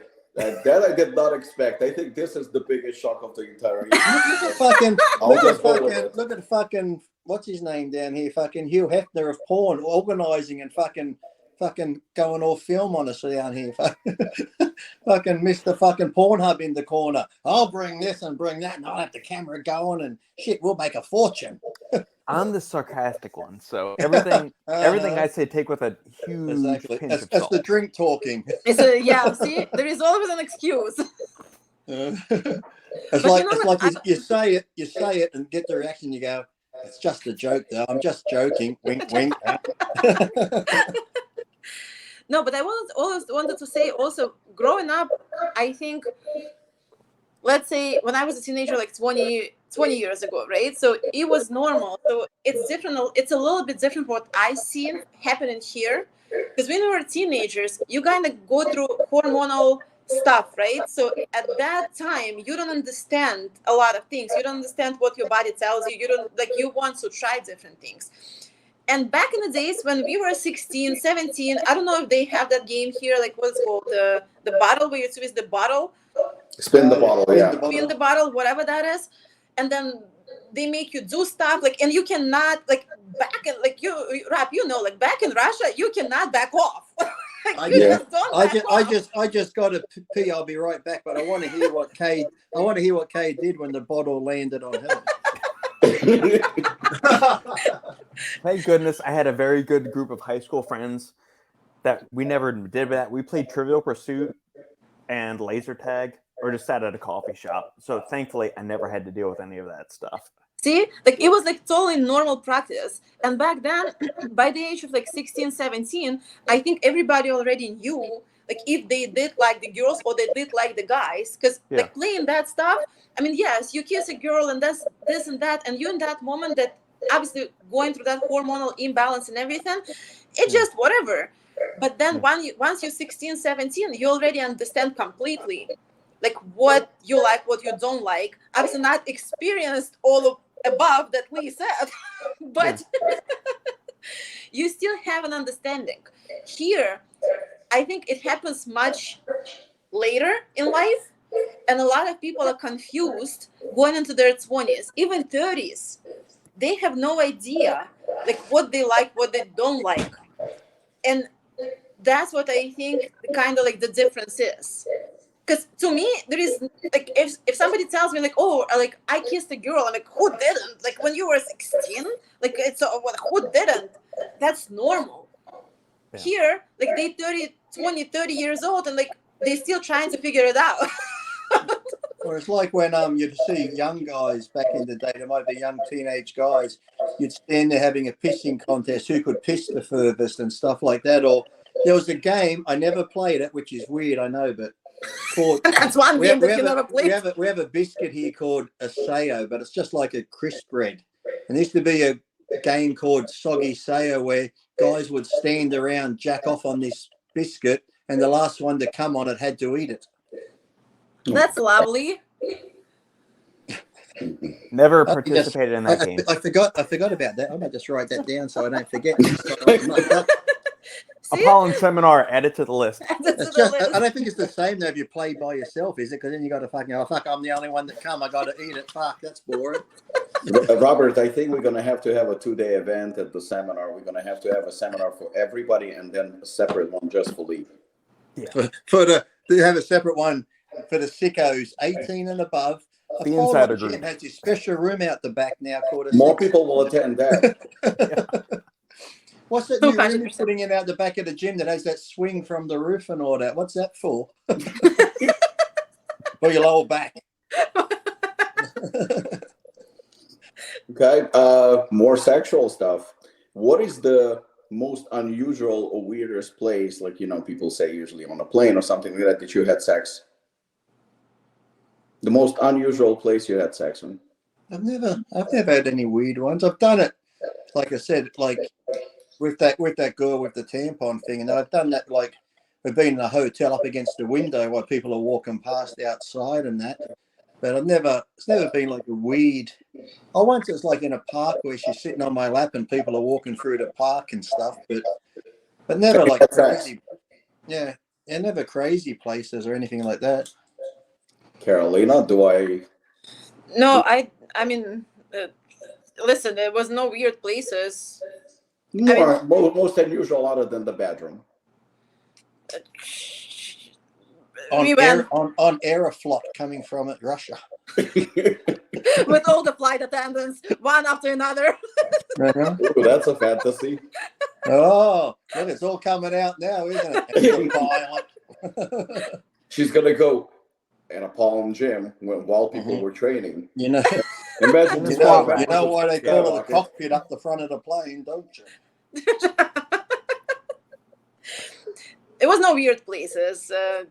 I've actually done it in the gym when I used to live at the gym. So I used to live out the back of a gym. So at night time, some of those like the nice leg curl where they lay over and the arse is up in the air, or you put them on the thigh abductor and put enough weight on so the legs just go and stay open and stuff like that. So, but the problem is though, when you do that, that's happened to me before when I've even watched, like, you watch porn, sex in the gym where the girls are naked and they're like riding dicks on the bench or they're doing leg press with no pants on. When you actually go to the gym and see women doing that, in my mind, I'm like, I know what's happening down there. I know the way the vagina's moving while you're doing that exercise because I've seen it. At least they're just moving, not talking. So. Oh my god. So it's a gym, Kay, or bar? I don't know if a gym counts like as a weird place. I mean, beach counts as a weird place. Locker room counts as a weird place. I mean, there are like disco club. Wait a second. Are you confirming all those places? I think she did. I just did. Why are those weird places? Like, what is a weird place? I don't understand. Not weird. Different other than the bedroom. Okay. I mean, all of them like in the ballet studio, you know. That's what I said. Like, we had like locker rooms, we had like ballet studios, whatever. But are you trying to say you had sex in all those places? On Pornhub, there's a lot of good locker room porn on the Pornhub ones. That's sort of. No, Apollon gym doesn't. I was not in that one. I love how politically correct all of Kay's responses are. But yet there is always if everyone's okay text. with everything, it's fine with me. I support whatever everyone else wants to do. It's all fine. So yeah, I can read between the lines. No recordings were done in my ballet studios back then. This podcast is definitely getting demonetized. You think? Why? This is very educational. This is like one of the most educational podcasts out there. Teaching people to be true to themselves and be happy with themselves and to be honest. But you know what? When you actually, especially like, I think also like, I mean, I don't have any kids, right? But I do have very close relationship with Rob's daughter. Jessica is what, 18? She's going to be 19. And I prefer to talk about those subjects with her openly. Because something like that happens, I mean, she knows a lot of things, right? So when it comes, like when he said like weird places, whatever places, yes, we all had sex, and like let's say Robert didn't. Robert did too. He just didn't confirm it. Like I Now, said, he now did. you're making Rob think of his 18-year-old daughter having sex in all these weird places, doing weird shit and stuff like that. I always stir my friends up that have little girls who are like 5 or 6. They're like, my daughter's never going to get married. I'm like, yes, she is. I said, Yes, she and is. lots of guys are going to bang her. They might do a train on her. They're like, never, never. I'm like, how can you say that? Because you were once young. You were banging someone's daughter. That father was sitting at home going, my daughter's never going to do that while she's riding your cock in the car. Now someone's going to do it to your daughter, so just face the music and just, forget about it. It's going to happen. That's true. That is true. I mean, that's exactly what I was going with it. So Yeah, but at the same time, I have to I'm sending admit, my 5-year-old straight to the convent. Yeah. Straight to the you convent. have to Plus, admit that there are some women who do have sex only in a bedroom, only with one man, and not as open-minded as, well, I'm not even going to mention his name because that's pointless, but not as open-minded as even Robert or Kay, So, not everybody does. It's open enough to have sex in a gym or a locker room or a restaurant or a bathroom or a movie theater. but how many people of those that you just named didn't think of that? Well, thinking and doing are completely different Right. things. And how many people of those who said that they never did that, especially if they're women, they did do that? Yeah, because women try to be, no, sadly, and I've always hated this, even when I was at school, I would argue with guys because, like I said, I'm very open, and it's like, guys could go out, sleep with heaps of girls. They're heroes. If a girl does that, she's a slut. She's a whore. Right. And I'd be like, why? Just like men like sex, I'm sure there's some women who like having sex just like men do. So why is she a whore or a slut? Or it's like you get the guy go, oh, I'd love to see my girl with another woman. I'm like, okay, well, say she wants to see you with another guy. Oh, that's sick. That's disgusting. I'm like, why? If you've got a fantasy of her and a girl, maybe she's got one of you and another guy, so it goes both ways. Why is it always the man's way or the other way? Or, I had friends that would cheat on their girls, and I'm like, why are you doing that? Oh, listen, I said, say she's cheating on you. Fuck that, if she ever did that to me. I'm like, how can you say that? You're cheating on her, so why can you get mad if she fucking cheats on you? It's like, it's like crazy. Well, but that's my point exactly, and that's why, because I know that Kay, even though she is a little bit more, a lot more reserved than Lee, but I think anyone on the planet is more reserved than Lee. I tried to ask What do you mean by that? What are you trying to say there? What? Lee, there is a. It's a good thing I got thick skin. Let me put it in perspective. There is a normal human being. There is adventurous human being. There is a sexual human being. There is open-minded human being, and you're above that level. There is a Lee Priest level, and I don't think it's attainable by anyone. And honest to God, I thought up till this interview that I was pretty bad. Now I think of myself as a fuck. Now I think of myself that I'm like, like this. Oh. Yeah. So I've heard two stories from you, Robbie, that I can remember that put you slightly above the baseline. Slightly. Well, why have you? We'll save that for not sharing with us, Mr. Choir Boy sitting there. No, and I'm. No, I'm the most boring, I was mundane, very, good very, Roman Catholic boy imaginable. Uh-huh. Yeah, You're the type that once you masturbate, you go curl up in the shower in the fetal position, like crying, like you've just been raped. Oh my God! Oh, the hand did it to me. The hand raped. I always thought of myself as being very outspoken. Like whatever question is thrown my way, I felt like I don't have a problem answering it. Anything.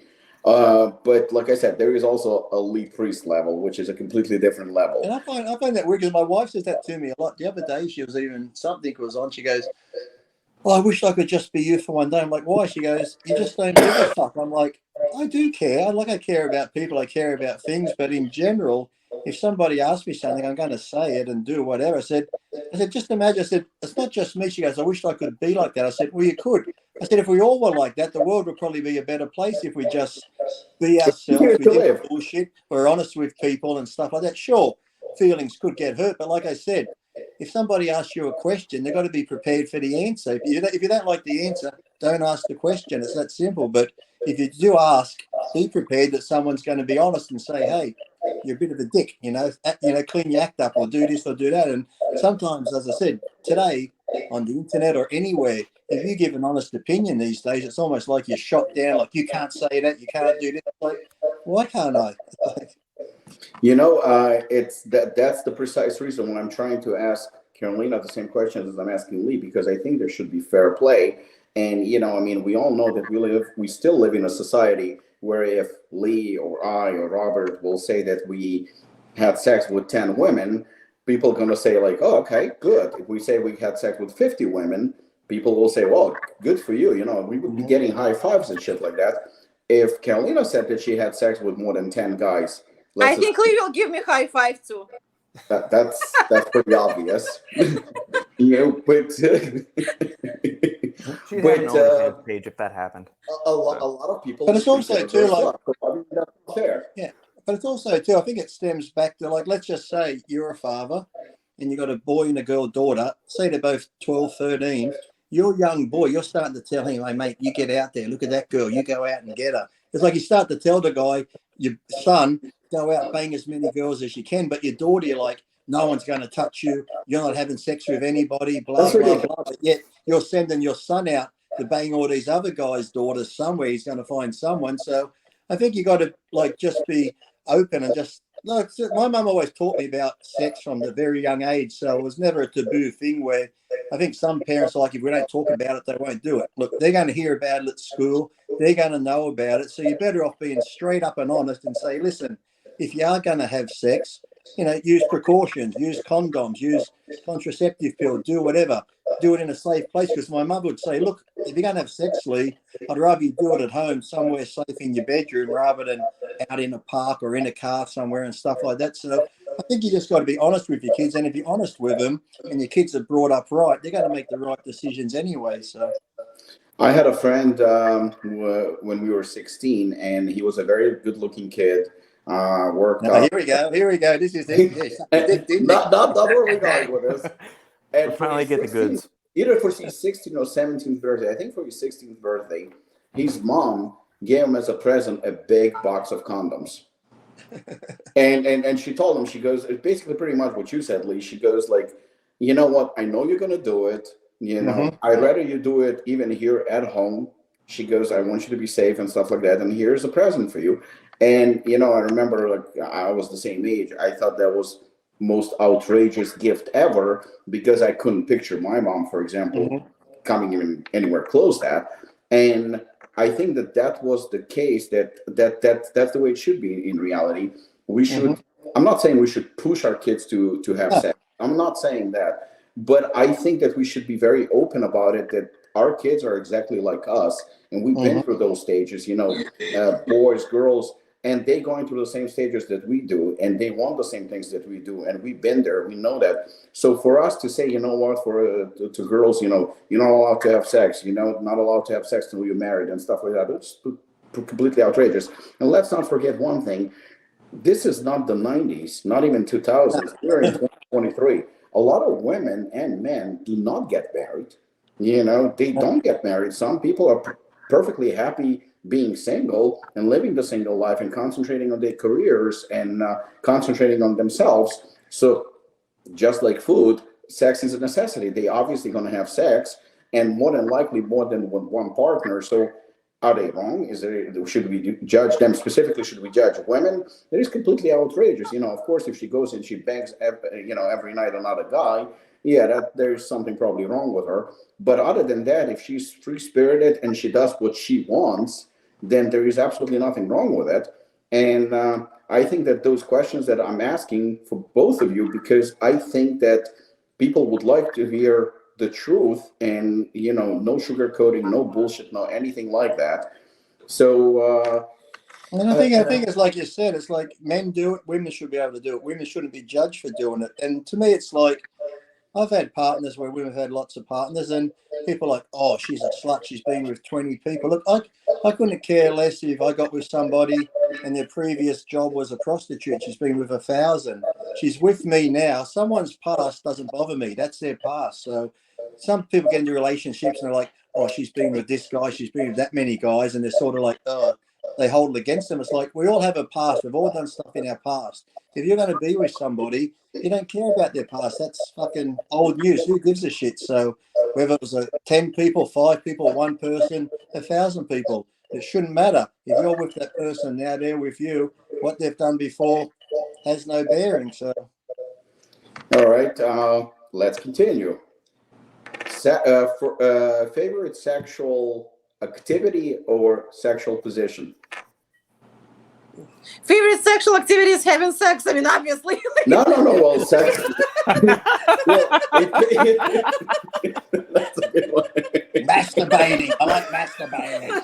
Masturbating With my massage gun on high. Yeah, that's only like I like the real deal. No massage guns. Damn. and he goes at us again. No, that was the phone again. So I didn't expect that. So you see, least favorite activity is massage with a happy ending. I understand. I'm taking notes. It's not really, but I don't. And Kay obviously likes the real deal. I like the real thing too, but it's like I don't have a favorite.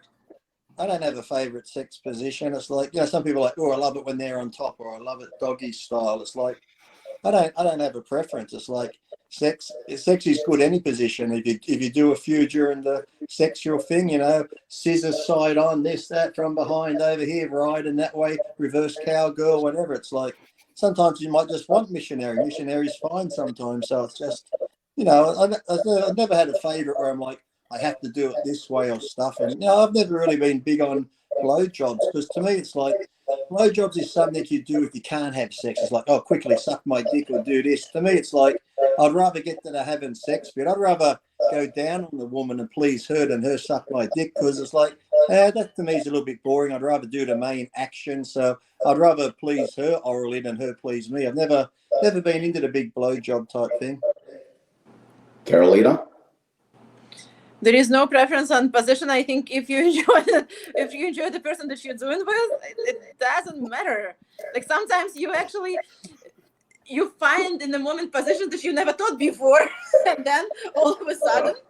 Lee, that's the flexibility coming. The dancer from. What about though when you try and do something? You're like, this is how they do it in the pornos, and you're trying to do it. You're like, fuck me dead, this is hard. You're trying to get the fucking angle right. You're trying to do this, or if you're trying to do the double penetration and he's already in it and you're trying to get in, his cock comes out, you try to push yours in and it comes out. You try like, mate, put your leg down so I can put my fucking leg over here. I'm trying to get my leg over his leg and her leg's there and it's fucking sliding out. I'm fucking sweating. I'm like, this isn't like the fucking pornos. This is fucking bullshit. Robert, do you remember I only asked sexual activity or sexual position? I didn't even go that far. But that was positions. That was positions and different stuff. Lots of them. Double penetration. Well, But I mean, listen, it's kind of true. A lot of people actually watch porn, or it's even like, let's talk about like movies, right? Like you fucking see Tom Cruise jumping off of airplane. If you try to do that, obviously it's not gonna look the same. So you need just to understand that the same thing goes for porn. you mean I can't jump out of a plane and land on another plane while it's flying? Of course you can. That's exactly what I'm saying.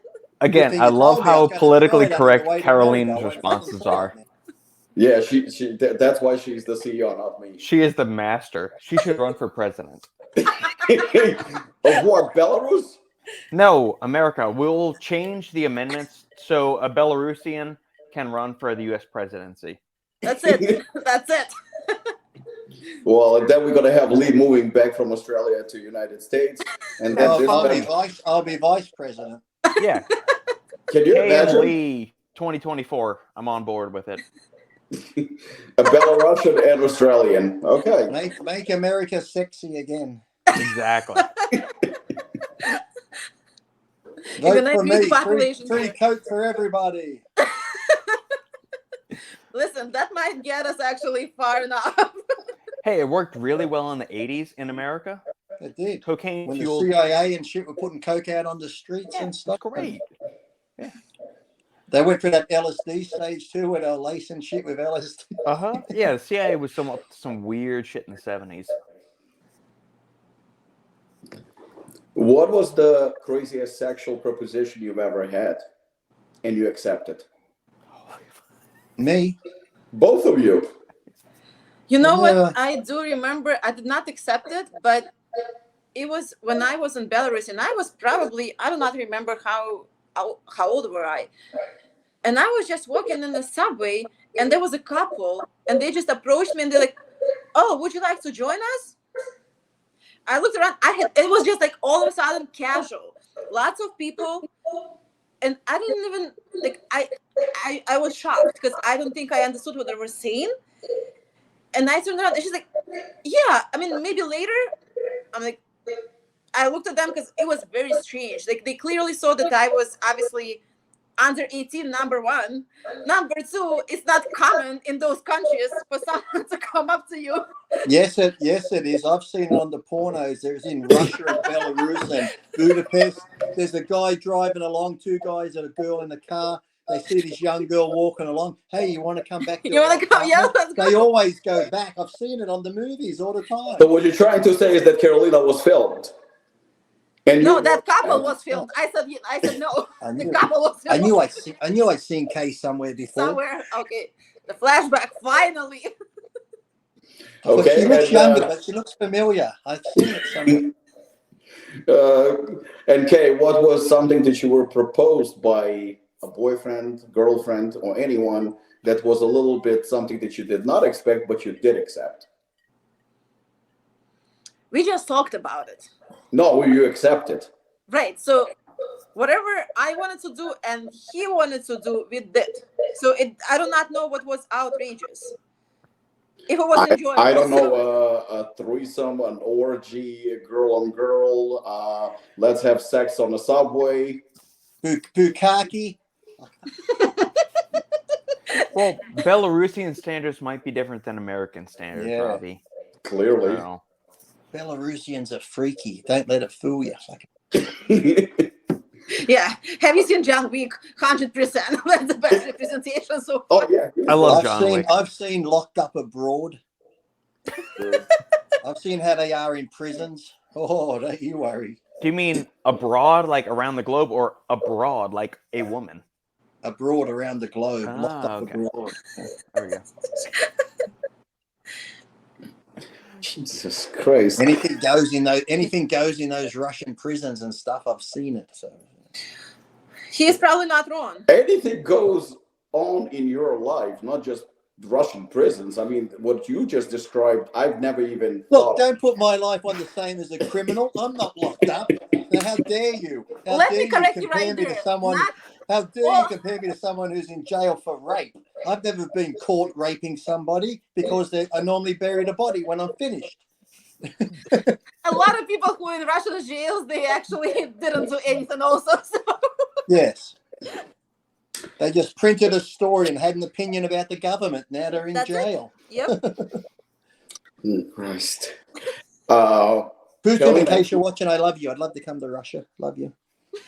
Karalina, hypothetically speaking, if you're in a threesome that Lee described and your boyfriend would suck Lee's dick, how would you react?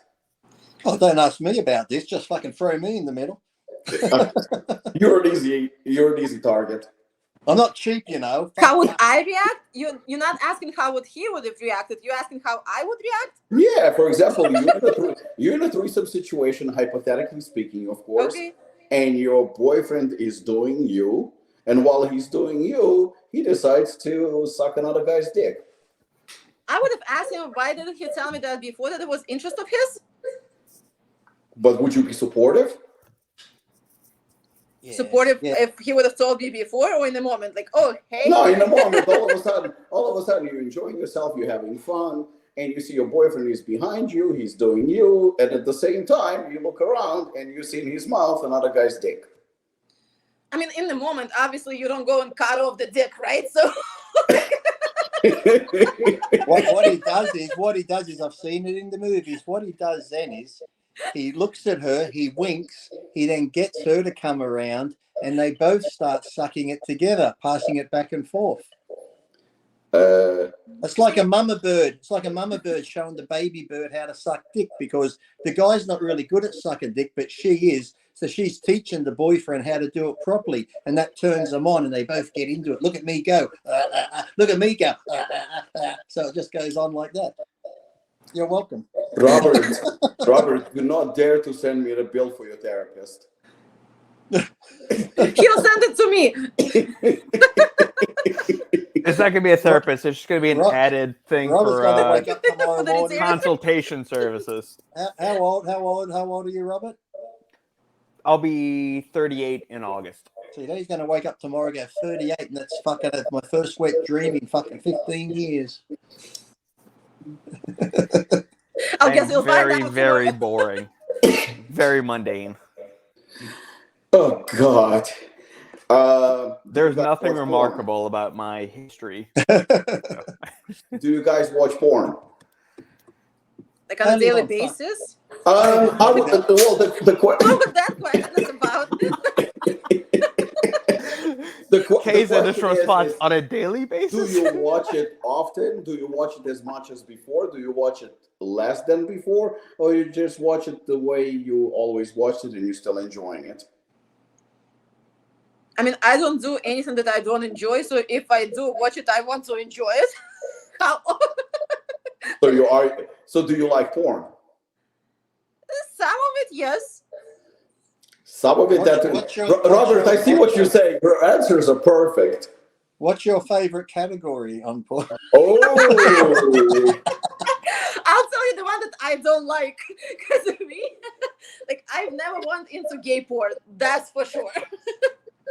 Okay, it's funny you mention that. Because you know, when you start watching porn, then another one will play, then it'll do this other stuff, and I just let it go. And one time, I think I mentioned this once a long time ago. Twinks came up, you know, like the young guys doing stuff, and I was fucked up watching it. And my wife comes in because I'm just laughing my head off. She goes, "What are you fucking laughing at?" I said, "These two young guys fucking each other and stuff." It was the funniest thing I ever watched. So I'm just laughing my head off watching these two twinks go at it. She was just laughing, watching me laugh at these two guys fucking do each other. I mean, laughing, yes, but I mean, is it at that point, like, if you watch porn, that's, I mean, I would not, probably laughing, yes. No, but there's so many guys. You've got so many categories: the stepfather, the stepmother, the milf, this and that. So many. It just keeps going on. Like, you can just keep going. There's like 100 or more different categories. It's like. So, Kay, what is your favorite category? That's a good question. I never actually went into categories. So, what do you like to see? I like to see good sex. So if, like, I like to see. Well, a guy and a girl, an orgy, a threesome, 2 girls. Look at a search history. It says big dicks. No, actually.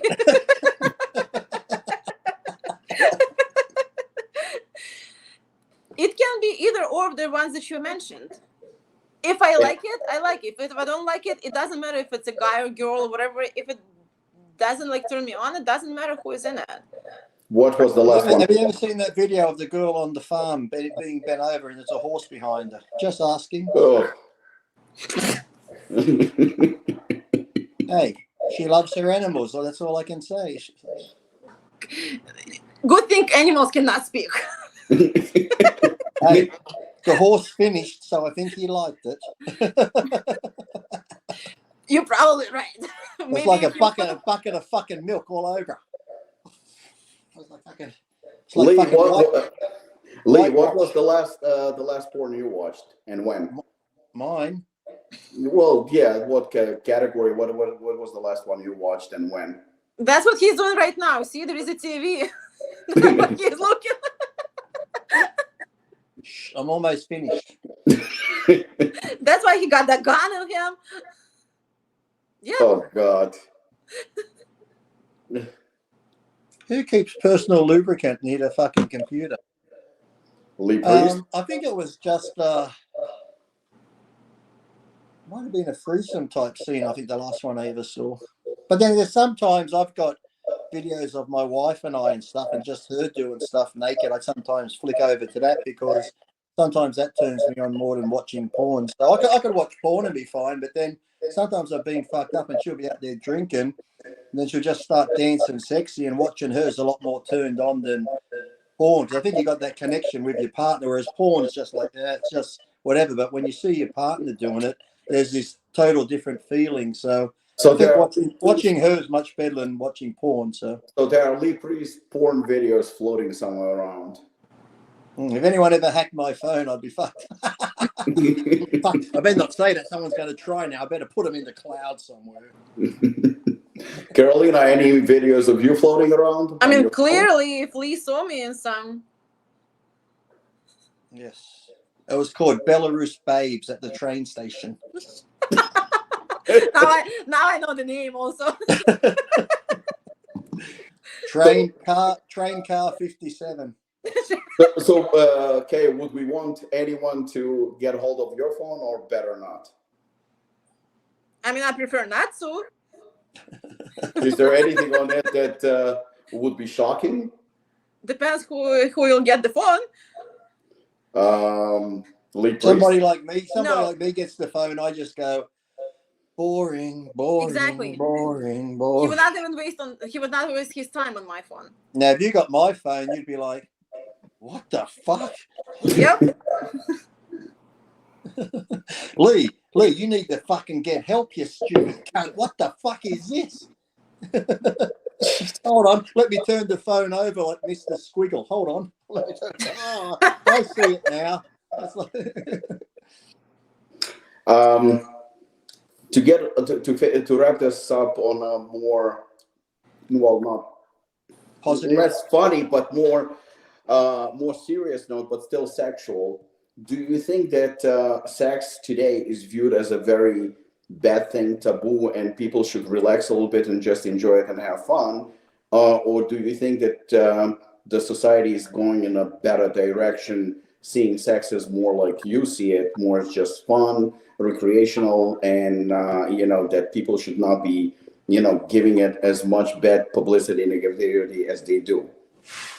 I think people these days, just with everything going on in the world, people are more open to it and stuff like that. I'm sure there's still certain religions and people and families that are a bit taboo and strict about it. But I think in general, of course, of the internet, like I said, when I was young, if I saw a Playboy, I'd be like, oh, wow, this girl's got a hairy bush. Oh, my God. It's like my mind was blown looking at a Playboy. Now, considering today young kids can see the internet where they see everything, so I think it's not as taboo. But I just think, too, even though sex and probably people are doing it more, you still should do it safe, practice safe sex, and don't just have sex. Like, I know people have one-night stands, and to this day, as crazy as I am, I've never had a one-night stand. Generally, if I slept with a girl, I end up dating her for months or years or get married. So I was never into the one-night stand thing. I just didn't see the thing in that. So I don't know, some people do it, but to me, that just, if you're going to have sex, I always say do it with someone you know or like or whatever. I know there's cases where there could be a one-night stand and things happen, but I've never been that type of person to do that. I always have to, like I said, it's not just sex with me. It's like I have to like the person and know the person before I want to sleep with them, like know what they're like type of thing, rather than, okay, let's just have sex. Because to me, if there's no feeling type thing.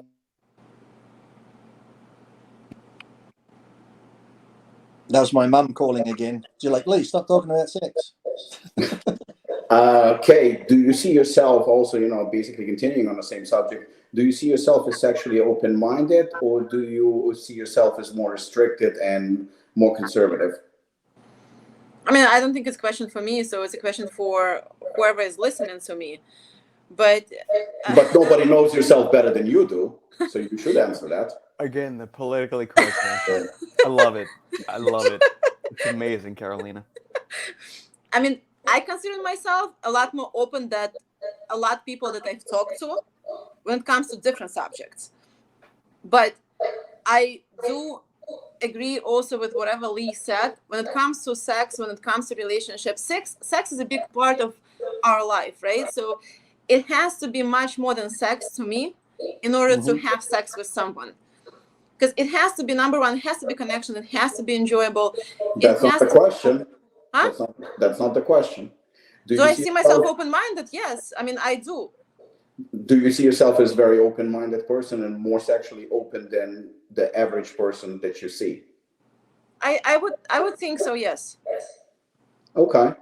And to finish now with, this came to me. You know how we usually think of one person in our life? Typically, it's actually our parents, but sometimes it's another person too. Like you don't think of your parents like really having sex or anything like that. It's just something that we typically block off.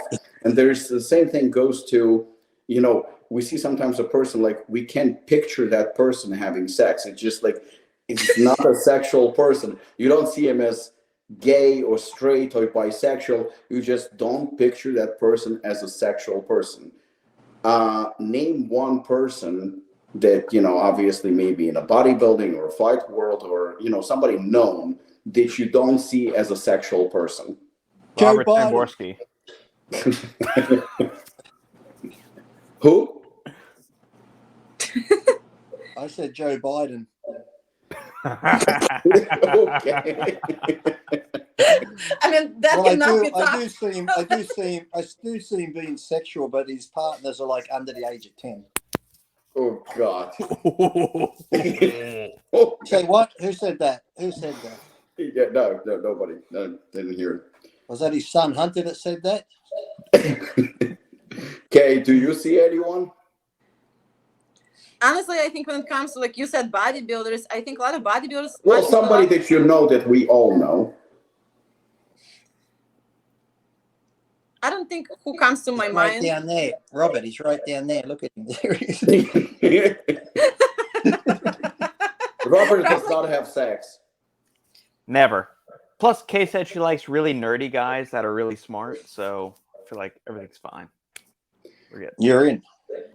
For me, it's Guy Cisterino. Guy. I cannot picture him having sex. I could, but he'd be complaining through the whole fucking thing. Oh, my back hurts. My knee hurts. I need a fucking Rice Krispie treat. I need to be out of it. Oh, fuck, hold on. The dog needs to go out. Let me just fucking take the dog out. Oh, fucking hold on. Let me just clean the countertop down. I'm coming back. Stay wet.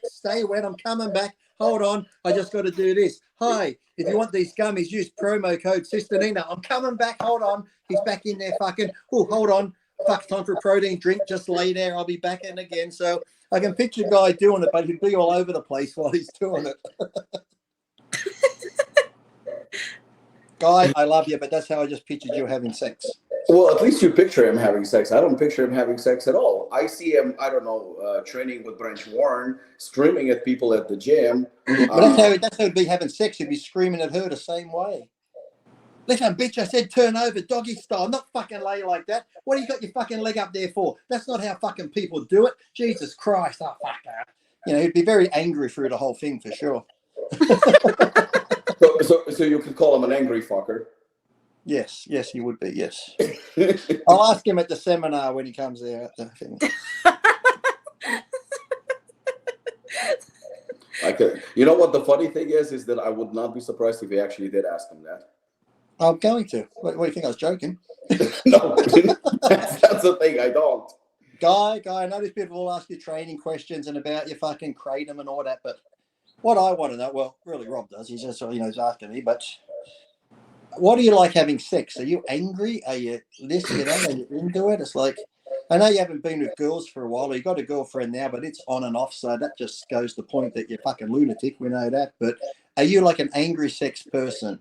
Would you have sex in your car? Because he's very OCD, remember? He's a clean freak too. So maybe if he's having sex and she's very wet, oh my God, you got some moisture on the sheet. Now I've got to change the fucking sheets. Oh, this sex is just fucking, this is terrible. Now my fucking balls are wet. I got your pussy juice all around my balls. Oh, this is terrible. It's just like, there'll be a guy having sex. Everything would be a problem. Now I can picture a guy having sex, unfortunately. See it now? See, now you got to think of someone else now. Who? You got to think of someone else. Oh, no. I thought about Guy was the only one. I just did not see him sexual. But no, I just thought about it and saw him doing it, and I might admit I got a bit of a tickle down there. All right. on this lovely note, I would like to have you actually close the interview with any parting shots from Karalina. What do you have to say? I mean, it was a hell of a ride. I mean, thank you for bringing me on, Rob, because now I know that I still have a lot to explore in my life. Well, Lee is coming soon, so he will teach us. There's going to be a seminar, Lee's sex seminar. I mean, Yes, it's besides for that- couples. It's for couples who are in relationships or even singles who want to experience life and just be more open and that. And for the people who aren't open, who don't like sex, we'll have the rapey class the next day for those who don't want it. And you got to sort of be a bit forceful, if you know what I mean. Take it like that. Well, and it's going to be called Robert just texted me and he said that he's attending with his wife. And just get on. Make sure you got some strong roofies, because that way you hopefully wipe their memory the next day. If they remember it, you fuck like Bill Cosby. So make sure you get the good drugs, okay? Jesus Christ. Cosby brought the shit stuff and they woke up and go, oh, I think he fucked me. I think he did. Oh, I got some wet stuff there. I think you fucked me. You need the strong stuff. So when they wake up, they go, oh, good morning. What's for breakfast? They don't remember fucking anything. That's the good ones. But then we'll remind that. We'll have it on the video. Kay was right. I just thought of another person that I don't see having sex. Dave Who? Palumbo. See, like, I thought of Steve Weinberger for some reason. Well, there goes your placings. You're never going to place in a show again.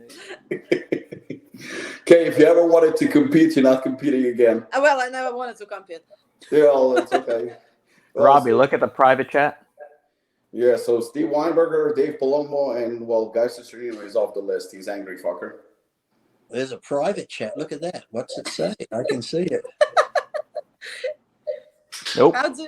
Don't say it out loud. No, I can't even. I need my glasses on something. Yeah, I can see it a bit, but I don't think I know the person. Oh, God. On this note. Why did you say the Pope? Well, fancy putting the Pope in there. Oh God. Okay, so clearly we're gonna have an episode 2 of this, because I can only imagine the DMs and messages and questions that this is gonna bring. But I want to thank you, Lee. Obviously, I want to say thank you to Kay. You guys were absolutely awesome, spectacular.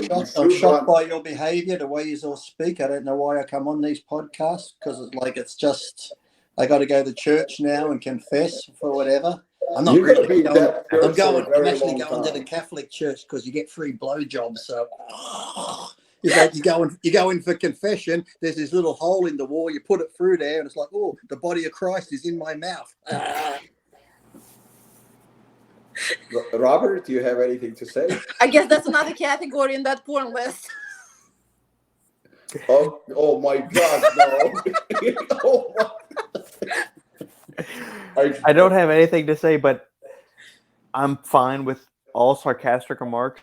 I make fun of Catholic religions, Christianity, all that stuff. I'm Catholic. Yeah. I've been that since I was born. I'm equal opportunist. I make fun of all the religions. You got to. I make fun of everybody else too. My wife and I do everything. As far as making fun of other people. Well, the thing is, if you don't, that's like if you don't include religions, races. But that's what's funny. I mean, if you think about it. But if you leave them out, like sex, religion, and politics. I mean, those. Well, I got a comedian friend here, and he there was this disabled guy once, and he made fun of him, and like he got all these hate messages. But the guy himself, after the show, come up to me and goes, "You know what? Thank you." He goes, I go to these events and I go out, and because I'm disabled, people actually treat me different. Like they tiptoe around me. He goes, thank you for making fun of me, because it made me feel like everybody else, because he'll pick people out the audience and make fun of them. But if they see a disabled person, it's like, oh, don't go there because he's disabled. He loved it. He's like, it made me feel like I'm just like everybody else, because you made fun of me, just like you made fun of the fat person, the ugly person, whatever. So you've got to include everybody. It's about being inclusive, and everyone get together, get in a big circle, have a circle jerk, and fuck everyone. Exactly. I'm a big-eyed, nerdy Polak. I've understood that since I'm probably 8, 9 years old, and so it's whatever. I'll make fun of everybody. You've got to remember, it's comedy. It's done in fun. It's not done in harm. It's not done in to put someone down. It's like, I'll make fun of stereotypes. Lee, you're being racist. No, I'm making fun of a stereotype. I'm not saying this race is better than that race. People are stereotyped for a reason, and generally it's a funny reason, because we know it's all true. I got an Asian friend. We go out driving. He's the worst driver ever. Cars are beeping at him. He puts his window down. He goes, sorry, look at me. I'm fucking Asian. I can't drive. It's like he'll make fun of it himself because he can't drive. Exactly. Robert, I have notes. So for the next episode that we're gonna do with Karalina and Lee, I have to do the following. I have to make sure that I watch a woman getting fucked by a horse because Lee just told us that. I gotta put the other end in a woman's vagina. I have to go down on a woman during her period and get the tampon with my mouth out.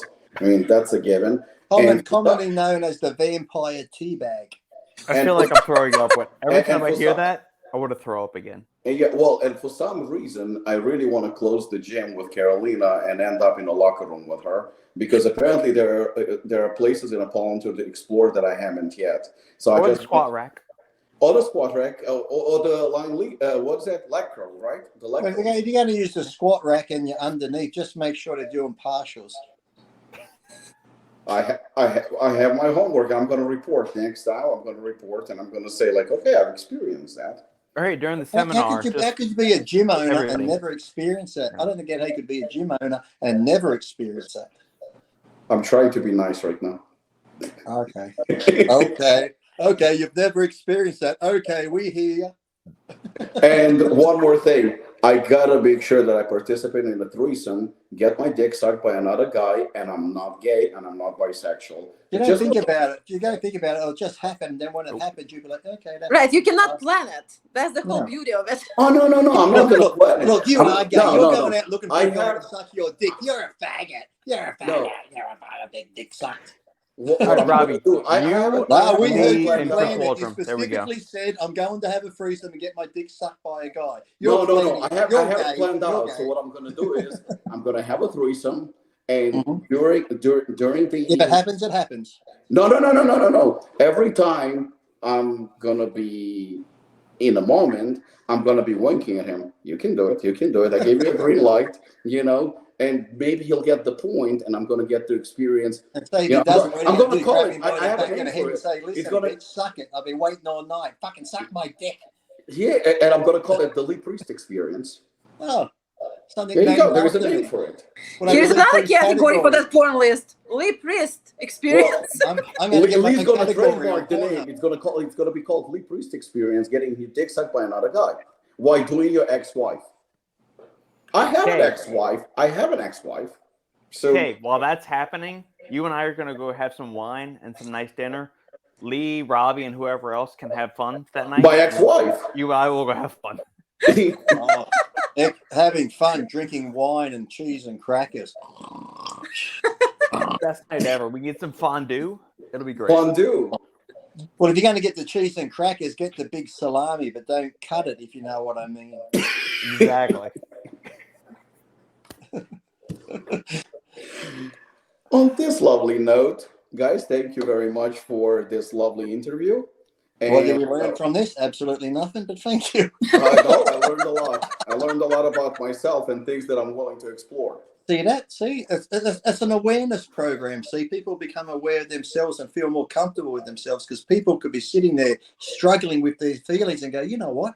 I'm not the only one. This is quite normal. Compared to Lee, I'm fucking normal.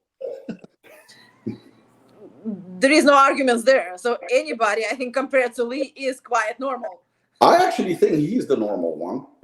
Exactly. I think he's normal. You're all fucking bunch of weirdos, aren't they? Come on here, fucking. Especially Robert. The fun and wine. Trust me, Mr. Fucking closet freak sitting down there in the corner acting all innocent. I'm the weirdo. Yeah. Yes. Yeah. He's got his private sex dungeon. He's got it all. Don't you worry. We'll see him online. The fucking police will raid his house one day. There'll be bodies downstairs and be like, oh, you're such a quiet guy. We never thought that from him. He was so quiet and lovely and went to church. Oh, my God, he's got how many bodies down there and chopped up and raped and he's eaten them and fuck. That's you. I see it now. Fucking Dharma the second right there.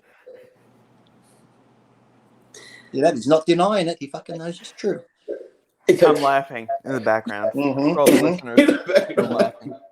It's that guilty laugh. Guys, thank you very much. And until the next episode, we're good. Next one is coming. Bye. Go ahead, Robert. Good night.